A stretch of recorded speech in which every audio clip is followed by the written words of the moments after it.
bokki rafetlu ànd beeg suñu programme ci ITV ñeent fukki simili ak juróom moo bootu ci midi da leen jàmm ci jotaayu njolloor si li ci gën a fës nag di mbënd mi nga xamante ne moo sonal jamono ji ñenn ci ay gox ci réewu Sénégal jural leen ay jafe-jafe yu metti jam ñaajo ndox mi nga xamante ne dem na sax ba dugg ci biir sëg ya fa ay ndaw nag jóg joxoñ baaraamu tuuma usine yu bëri yu ñu ne ñoom nag la ñu tabax ci seen gox di jam ñaajo noor ak itam ñàkkum assainissement gañu ne moom la ñu fay nemmeeku li ni mel nag moo leen jural yile jafe-jafe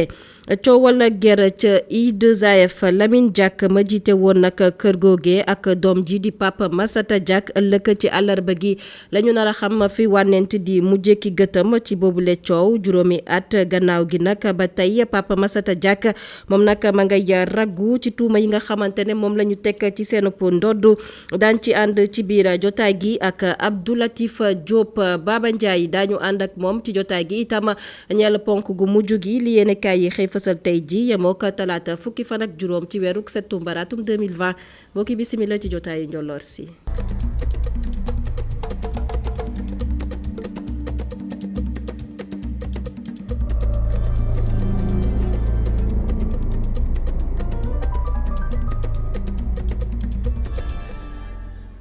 mbënn mi ak jafe-jafe yi nga xamante ne jur na ko ci fan yu ñu weesu ci dundinu askan wi rawatina yenn ci ay gox bokk na ci gox yooyu Diamniadio Nord boobee nag ndox mi dem sax ba laal sëg yi nga xamante ne ñoom ñoo fa nekk waral nag ndaw yi nekk ci dëkk ba daal di jóg taxaw temm daal di xamle ne ñoom nag dogu nañu ngir jafe-jafe yooyu ñu daal di cay génn ñu ngi joxañ nag baaraamu tuuma usines yi nga xamante ne ñu ne nag moom lañ fa taxawal li ni mel moo leen jural yi la jafe-jafe waaye itam ñàkkuma assainissement Babacar Seck. ci kàddu ñi dëkkee Diamniadio Nord route de Thiès mbënd yi fa am fan yi ñu génn dara waralu ko lu dul l'usine yi nga xam ni def nañ ko seen quartier te muy tere ndox mi mu dem. loolu nag dafa am lu ko causé dafa am ay usines yoo xamante ni ñu ngi ko teg fii ci koñ bi ça fait des années nag ñu koy xeex du autorité boo xamante ni mu ngi fii ci dëkk bi te réellement demuñ ci moom avertir ko ne ko heure bu tawee lii dina am parce que cause bi lii ak lii la mais booba tey amul benn saafara bu fi am buñ fi wax amul lenn loo xamante ni jéem nañ ko fi usines yi dañoo tabax seen usine d'ailleurs à 99 ñu ngi rappelé wu que ne barrage bi mos na toj mais bi mu tojee ba jaar fii après 30 minutes après ndox mi dafa dem parce que moment boobu noonu usines yi kenn implanté woon fii ci dëkk bi. waa Diamniadio Nord ñu ngi ñaawlu l'usine yi nga xam ni kenn càmbara ko balaa ñu koy def foofu teg ci mairie ba dafa raflé politique ci wàllu assainissement. étude d'impact bi non seulement dañ koy dénoncer. Diamniadio amul assainissement problème assainissement bokk na tey lu tax lii nii am tey. le maire en personne dem nañ ba ci moom ne ko lii usine bi teg fii yoonu ndox bii bés bu amee taw dina indi inondation boo xamante ni tey dina indi njàqare ci koñ bi bañ ko waxee depuis lors dara ba récemment waxtaan nañ ci benn autorité li ñuy wax xanaa ngeen muñ parce que d'ailleurs naar bi nangu na toj muram mais chinois bi nee na du toj muram te tant que mur boobu noonu tojuñ ko defaraat ko ndox mi suba bu tawoon li fi amoon moo fi amaat ñun nag vraiment dañoo sonn. ñenn ñi dëkkee ci Diamniadio Nord génnoon ci réseaux sociaux yi di wax ci mbënd mi taxoon na ci seeni kàddu maire bi jël ab plainte jébbal ko ay ndaw yu fa dëkk waaye plainte boobu maire ba mujj na kaa retiré. Babacar Seck jàpp leen ne jamono ji ñuy àddu député yi nag ñu nga ci assemblée nationale ñu wooli leen tey fukki fan ak juróom ci weeru septembre ngir ñu waxtaanee mbënn mi ak nees def ba saafara daal di juddu ci jafe-jafe yi nga xamante ne askan wi ñu ngi koy jànkonteel jamono ji bokk na itam ca la ñuy waxtaanee di fukki milliards yi nga xamante ne président Macky Sall na mën na koo taxawoo askan wi rawatina ñi nekk ci mbënn mi may sax anam gi ñu ko yoree ak coow li nga xamante ne juddu na si kàddu yi nga xamante ne Ousmane Sonko jotoon na fee yëkkati gannaaw nag ba mu xamle ne juróom-ñaar téeméer ak lu topp milliards yi nga xamante ne moom la ñu jagleloon xeex mi ONAS nag ñeent fukki milliards képp wala lu tekk la ñu jot a jógal ci yooyu le mbënn li ni mel nag Lassana Gagny Sakho njiital ONAS tontu woon ko ci kanamu jury du dimanche ak Mamadou Ibra Kane gannaaw ki Ousmane Sonko gannaaw woolu bi nga xamante ne Lassana Gagny Sakho woolu na ko ca daluwaayu ONAS ngir rek mu daal di ñëw nemmeeku si liggéey bi nga xamante ne jot nañu ko amal ci mbënn mi ci réewu Sénégal Ousmane Sonko njiital Pastef daal dina yëkkatay kàddu ne nag noppi na ngir daal di dem wuy ji wooteek Lassana Gagny Sakho Ousmane Sonko ñu teewlu ko kàddu yamu yëkkati ca Ziguinchor ci micro Assane Ba. yéen ñëpp dégg ngeen barki démb wala démb le gouvernement a apporté un démenti. Nee na les chiffres de Sonko ne sont pas bons, que ñun defuñu ci 48 milliards waaye 80 milliards lañ ci def 80 milliards ak 750 milliards te mu des 1 an ci programme bi. Nous sommes en 2021 quasiment. D'abord, moi j'ai jamais dit que 48 milliards lañ ci def. Sama tableau bi ma joxe, c'est un document officiel de l'ONAS. Document officiel de l'ONAS que je vais vous distribuer à tous, qui date de septembre su ma juumul 2019. Diggante septembre 2019 nag su dee ils ont fait énormément de choses, ils n'ont qu'à nous donner les pièces. Montant global d'ailleurs de 122 milliards yi nga xam ne ONAS moo ko waroon def ONAS, parce que ki wax dafa ne moom turu ONAS la wax 122 milliards. ñu ne ñoom def nañu première année bi 32 milliards, deuxième période bi 2014-2016 8 milliards, 2017-2022 8 milliards, yooyu boo ko dajalee mooy 48 milliards qu'ils ont fait. ñu ne donc ils sont en train 2019-2022 de faire 15 milliards à Kaolack boo xam ne le financement est en cours loolu yëpp boo ko dajalee ça te fait 63 milliards. ñu ne donc reste à mobiliser 117 milliards. C'est ces chiffres-là que j'ai donnés et c'est des chiffres officiels de l'ONAS. Mais même si on leur admet la petite différence, le petit écart,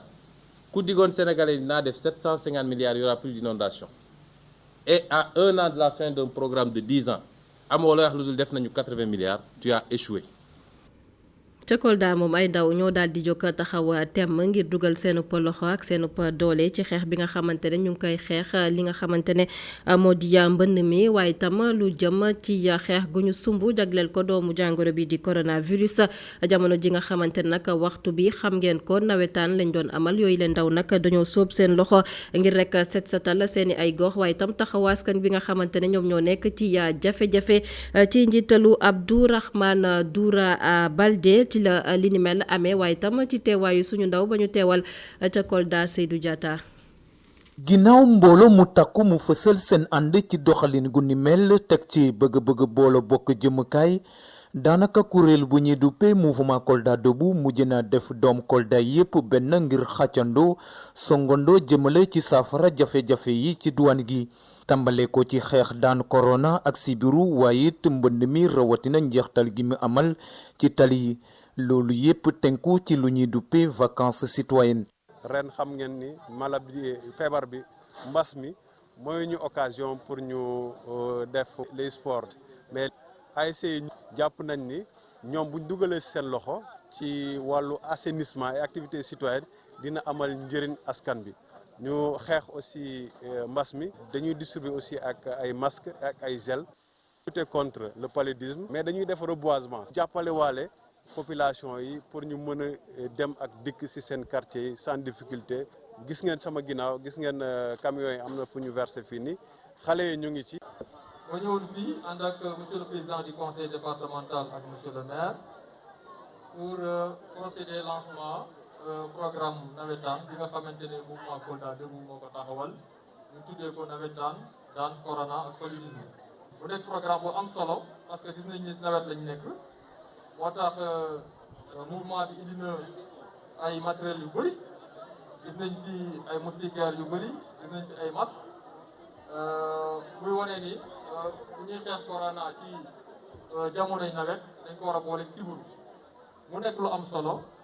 moo tax ñuy féliciter président mouvement Kolda Debout monsieur Abdourahmane Baldé di ko encourager. kilifa yi yëngu ci wàllu politique ak administrative kilifa diine yi ak ndaw yi nga xamante ne ñoo bootu ci kuréel tàggat yaram yi ak scoutisme ñëpp ànd fas yéene indi seen jàppandal. dañ fi ñëw tey ci tuuru jaraafu dëkk bi te activité bu am solo bi muy lancement première édition daan nawet daan corona wax dëgg nag ñëpp fi ñu taxawoon nii dëkk bi lu bëri dina fi sotti donc ñun au niveau de la mairie ñu ngi ñaax ñëpp nañu taxaw temm liggéey dëkk bi parce que dëkk bi façon doom yëpp man ko doon bokk ndey bokk baay pour liggéey dëkk bi. L'intérêt de Kolda. njëriñ Kolda lenn la mooy booloo manko liggéey dëkk bi ndaxte Kolda du mel neneen lu dul lu ko doomam yéene bu kenn yaakaar ni nguur gi moo yore mboolem saafara kon faw ñu sóobu ci liggéey dëkk bi. Les collectivités territoriales pourront tout faire. dund ak mbas mi mooy tamit amal ay pas-pas ngir matali lu ñàkk ak ñoŋal fànn yu bari yu soxal dundin askan wi.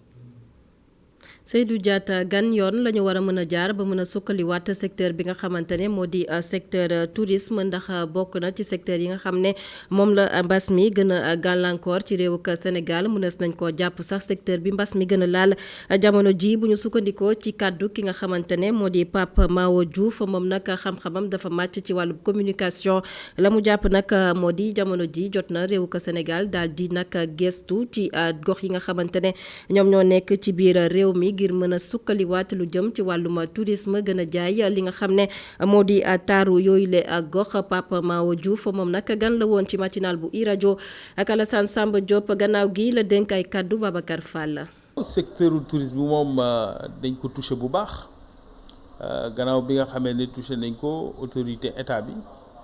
génne nañ lu toll ci 77 milliards jagleel ko secteur bi. nga xam ne jox nañ nit ñi ay crédit yu leen permettre ñu mun a am ay fonds de roulement mun a am un peu de trésorerie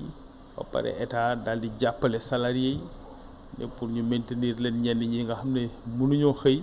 ñu jox leen 70% seen salaire en chômage technique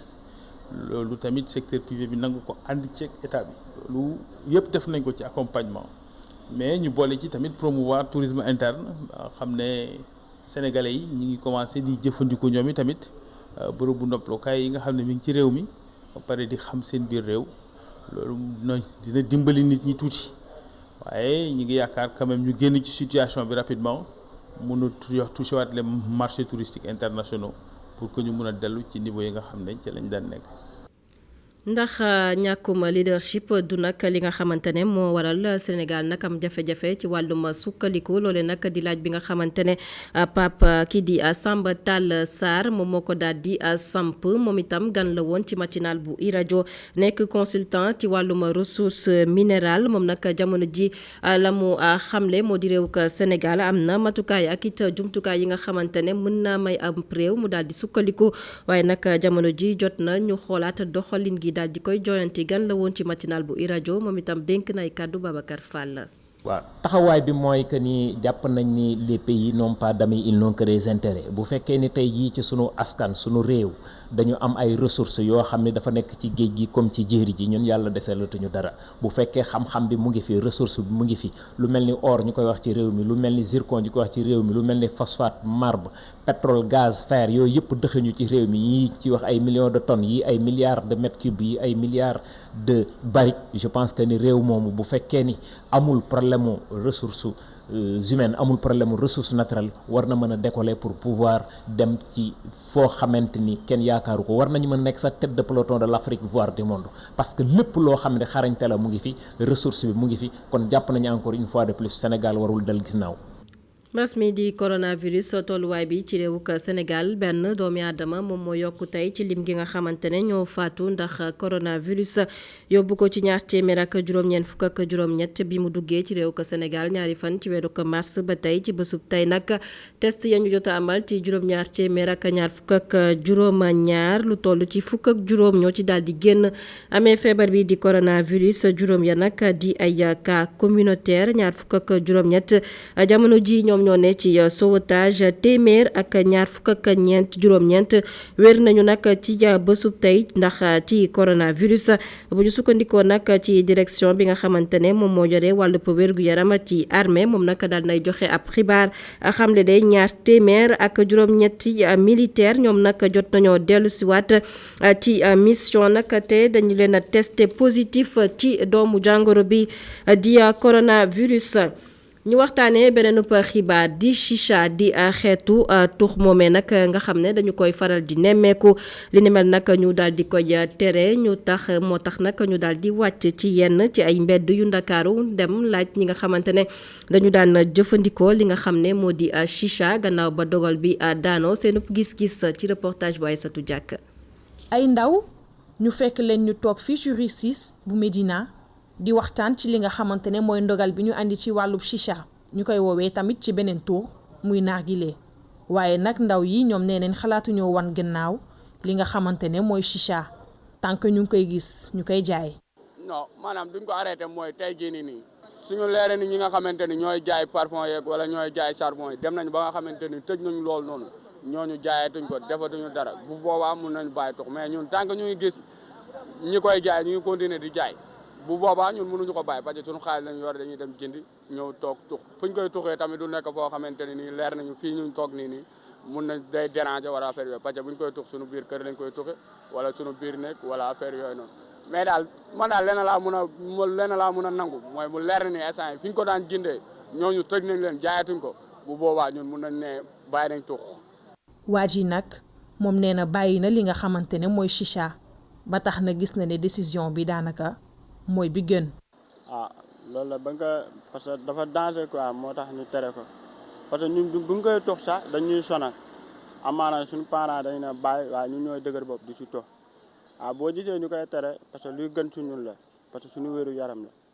waaw amaana nag ñenn dañ koy jàppee ne dañuy soxla wala dañuy ñaan fekk soxaruñu maanaam dañuy bëggal lu baax waaye tamit nag man bu lu ma gënoon soñoon affaire bi dañaa bàyyi ba mu gën a dugg ëpp ñu doole ba pare ñu bëgg a tere ko parce que instant am na ñoo xam ne dinañ baax am ñoo xam ne duñu baax moom foofu laa mën a jàpp man instant moom arrêté naa ba bañ ci waxee nag si laa ko jël maye sama bët bàyyi si carrément. consommation chicha ak jaay bi daanaka tere neen ko fii ci Sénégal ba tax na bu ñenn ñi nangoo bile décision ñeneen ñi daanaka ñu ngi koy bañ waaye nag ñi ci ëpp daanaka kontaanuñu lool ci bile décision ba tax na ñoom nag liy war rek mooy ñu jéem a soppi seen jikko ngir mën a bàyyi li ni mel. Aïssatou Diack ñu wax ci mbirub Lamine Diack lu soxal wàllub yoon ak yoonal ak mbirum I2AF gannaaw nag tuuma yi nga xamante ne coowal ger la ñu teg ko ci ndoddam ak doomam ji di Papa Massata Diack jàppale ne ëllëg la ñu nar a xam fi wànnent di mujjee ki gëtëm moom Lamine Diack ak Papa Massata Diack juróomi at nag gannaaw ba tey coow li ba mu juddoo Papa Massata Diack moom nag jamono ji ba tey ma ngay raggu ba set ci tuuma yi nga xamante ne moom la ñuy teg ci seen topp ndoddu ñu dellusiwaat si ak Abdou Latif Diop. le tribunal financier bu Paris di joxe verdict gu procès IAAF ginnaaw bi ñu layoo ba pare si weeru juin bi weesu kii di Papa Massata Diack ak baayam Lamine Diack dinañu xam luy seen ëllëg si mbirum ger ak luubal xaalis bi ñu leen di toppee bi ñu nekkee IAAF kenn si accusé yi muy Massata Diack moom wane na xel mu dal si mbir mi. xel bu dal amul benn tiitaange ci li ñu wax ci procès bi bon lire na document yëpp léegi xam naa li ñu doon accusé yëpp gis naa ko donc je pense que aussi bien góor gi Lamine Diack dana ci mën a génn parce que procès bi onewul benn preuve ci accusation yi ñu ko def. donte tuuma yi si ndoddam garaaw na lool kii di patron Pamodi Sport Consulting kat am na confiance si moom ak ay avocat am ndaxte kat moom jàng na dossier pénal bi bu baax ba point bu si nekk xam na li mu si tontu ginnaaw bi mu dëkkee di ñaawlu ne justice française amul benn sañ-sañ pour atte ko. man tamit confiant na par rapport à document yi nga xam ne soumettre naa ko tribunal ci commission rogatoire internationale bi donc delloo suñu bopp ci yàlla rek wakkirlu déglu lu juge yi nga xam ne ñoom ñooy juge du siège war a décider wax dëgg yàlla am naa ci yaakaar ci nit ñi suñu avocat yi taxawoo foofu am naa ci yaakaar ci accusation yi nga xam ne def nañ ko te amul benn preuve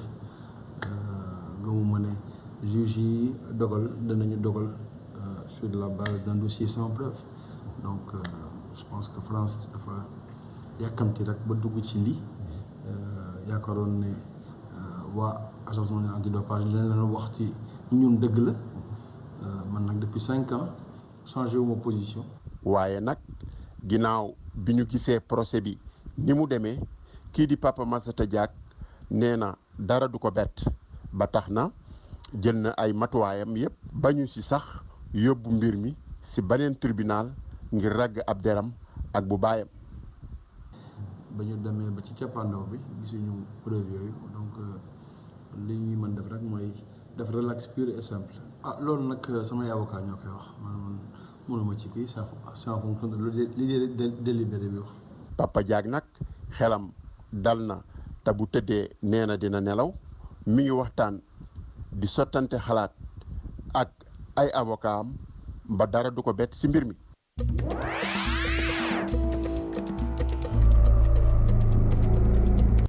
biti réew xibaar yi réewuk Mali lañu koy dooree ak jafe-jafe yi nga xamante ne ñu ngi ko fay nemmeeku waral nag tey jii ñuy àddu ngeen di teewlu kon jàppale ne waa CEDEAO ñu ngay amalub ndaje fi nga xamante ne moo di ca Accra ca Ghana yemoo ko fukki fan ak juróom ci weeruk septembre atum 2020 yemoo itam app bi nga xamante ne moom la ñu joxoon militaire yi nga xam ne ñoo nekk jamono ji ca réewuk Mali ngir ñu delloo nguur gi ñi nga xamante ne ñoo di civil bi gannaaw nag ba coup d'état moo fa amoon ci fukki fan ak juróom-ñett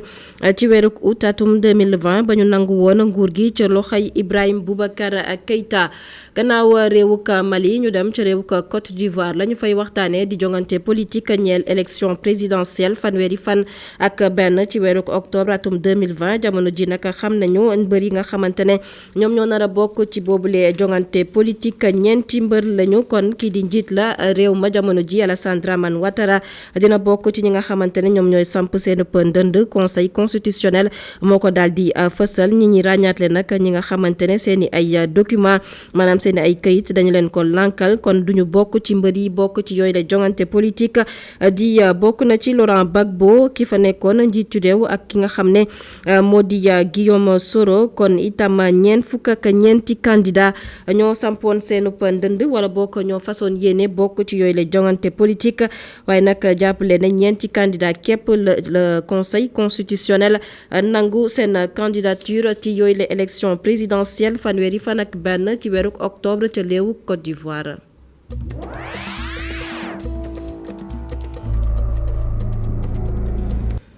dellusiwaat ci réewuk Sénégal yegg si ci ponk gu mujj ci jotaayu njolloor si Baba Ndiaye lañ ci àndal li yéen kay xëy fasal tey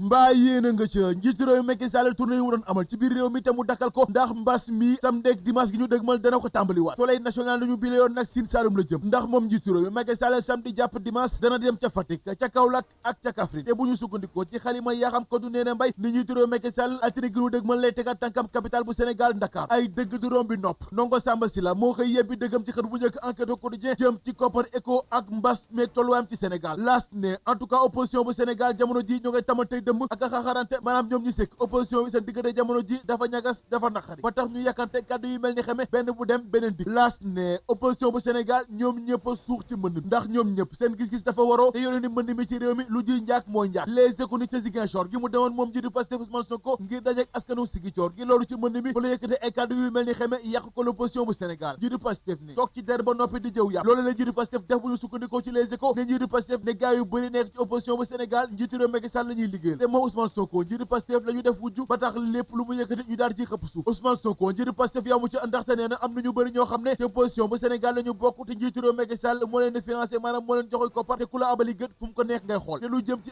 invitation Lassana Gani Sakho njiitu ONAS Ousmane Sonko ne dàkkul dem wuy ji woote bi Lassana Gani Sakho moom njiitu Pastef ci xët bu njëkk critique yëglekaay bi dañu xamante Ousmane Sonko ay kàddoom dara leeru ci maanaam ci ko gàttal saful yàpp saful jën le témoin nañu ñaari téeméeri njaboot yu dëkk ca Parcelles Assainies ci Kër Massar dañoo gën seen kër uti feneen fu nu jëm Vox Populi nañu mën a meeki loraangeem ci banlieue bu Ndakaaru Babacar Diop njiitu FDS ci la nekk ndiki tey te nag nee na sàkku defam mooy saafara ci nu mu gën a gaawee ci ñuy dund ak jafe-jafe gi ca mbënd mi ci banlieue bu Ndakaaru Babacar Diop ne bu dee am na ñenn ci askan wi nga xam ne jafe-jafe dëgg la ñuy jànkonteel jëm ci mbënd mi ci réew mi jamono joojee nag ñu bëri ñu ngi ci duufal seen poste di ci am loolu ak loolu Babacar Diop yamu ca ndaxte nee na bu ñu demee nag ba njiitu réew Macky Sall di wax naan mbënd mi ci réew mi soppiteb jaww jéeg jéeri lu ji njaag mooma Babacar Diop ne gàcce mënu la rëy lii ndax ñoom seen xel mënatu ko nangu maanaam lii mooy fësal tëléb njiitu réew Macky Sall ba tax muy làkkatu ci lu jëm ci soppiteb jaww jéeg jéeri ji ngir wut lu mu taafantaloo ci mbënd mi ci Sénégal Babacar Diop ne na ko leer ne nag moom njiitu réew Macky Sall lu nu mel ca c'est peine perdue maanaam ci ko gàttal ay seeg dëgg la ñu fësal ci yoronu mbënd mi ci Sénégal Babacar Diop ne liy jafe-jafe dëgg réew mi nag mooy opposition bu ci Sénégal ndax ñoom seen bopp yéene tew ñu jàmm te déggoo na leen rey réew mi quotidien ne mbënd mi ci réew mi am na keneen ku mu rey waaye nag ci Yeumbeul Sud benn mur moo fa daanu ci benn soxna ba jamono ji nag ma nga ca l'hôpital source ané kilifa yi ci réew mi dañoo lank kaare da duñu teg seen tànk ci mbënd mi ndax muy Macky Sall Moustapha Niass ak ñaari Aminata yi maanaam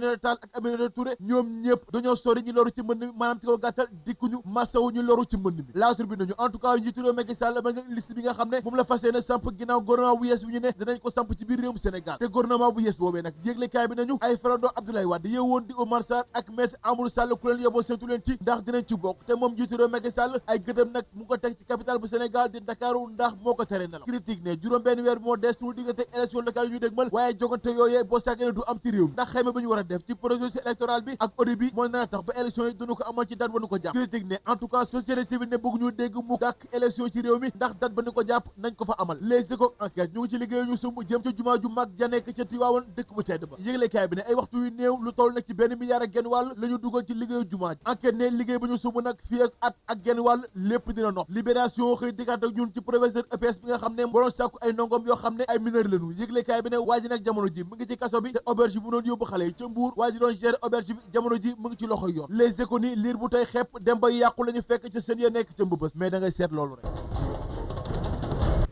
mu ngoog Baba Ndiaye sant ko gërëm ko mbokk yi sant leen gërëm leen ci ànd bekk suñu yaa programme jotaayu njolloor si kon fi la ñu koy yëkkati amoon mbégte dégtal leen xibaar yi di wéyandi ci www.emedia.sn jaa ngeen jëf